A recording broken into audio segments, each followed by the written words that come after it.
So traditionally, asset management has been mostly reactive for the manufacturers. So if an asset fails, the manufacturer would have a maintenance department who would go and fix it. So they've been doing this maintenance for a number of years, number of decades. So it's nothing new. But as the technologies progress, many new technologies evolve and come into the manufacturing sector. That gives the freedom or provision for the manufacturers to monitor the assets in real time, and they are able to create a behavioral model of their assets or the overall plant and able to predict potential failure, or even take it one more step further and prescribe the possible actions to avoid these failures.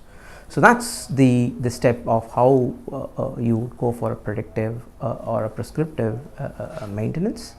The big difference is predictive is all about following your actual maintenance process, but you predict an incident. Prescriptive is all about once you predict an incident, you prescribe the actual action to be taken to avoid a particular failure or a downtime. So in general, anomaly is a fault that could occur in a machine. Yeah. So when you look for a machine and a fault that can occur, it doesn't fail straight away. So before a machine fails or before a machine goes down, it gives a lot of signals well in time, like the vibrations, like the noise, like the sound, and so on, before a machine goes down. So these are the signals which we would ideally call an anomaly, and to capture these anomaly signals, we have to monitor these assets in real time so that you are aware of what these micro signals are happening. In a human environment where people are looking for these kind of vibrations, there are a lot of chances that they would be able to monitor only at times, but not all the time. Yeah, so when you bring in all these newer technologies, you are able to monitor them in milliseconds and microseconds. So that means you are monitoring these machines in real time and detecting the fault that is likely to happen, and we would be able to predict or prescribe certain actions to be taken to maintain them or avoid the downtime completely. So the cost savings for manufacturers, because of the nature of the industries and the number of machines they have, it would vary.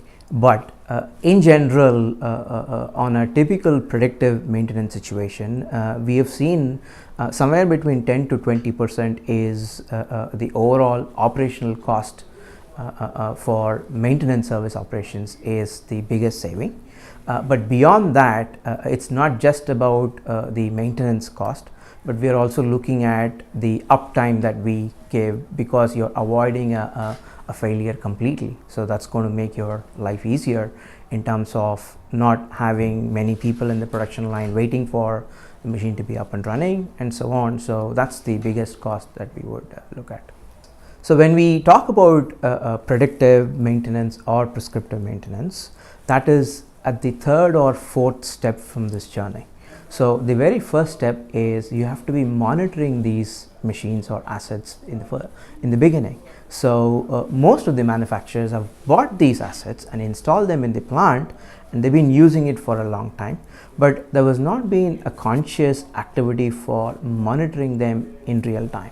Yeah. So to get to the predictive phase, we'll have to start with connecting those assets, monitoring them in real time right now. And then while we monitor them, we also build a profile of the machine, or what we call a machine model or behavior of the machine. And then over a period, we use technologies like machine learning and artificial intelligence for understanding how these machines would behave in certain situations, seasonal variations or high productive situations and so on. And you would be able to predict how these machines would behave when you have higher production volumes anticipated in 3 months down the line, let's say Christmas production or so. So it's a journey and it takes time. So we'll have to build that basic framework before we get into the actual predictive phase or prescriptive phase.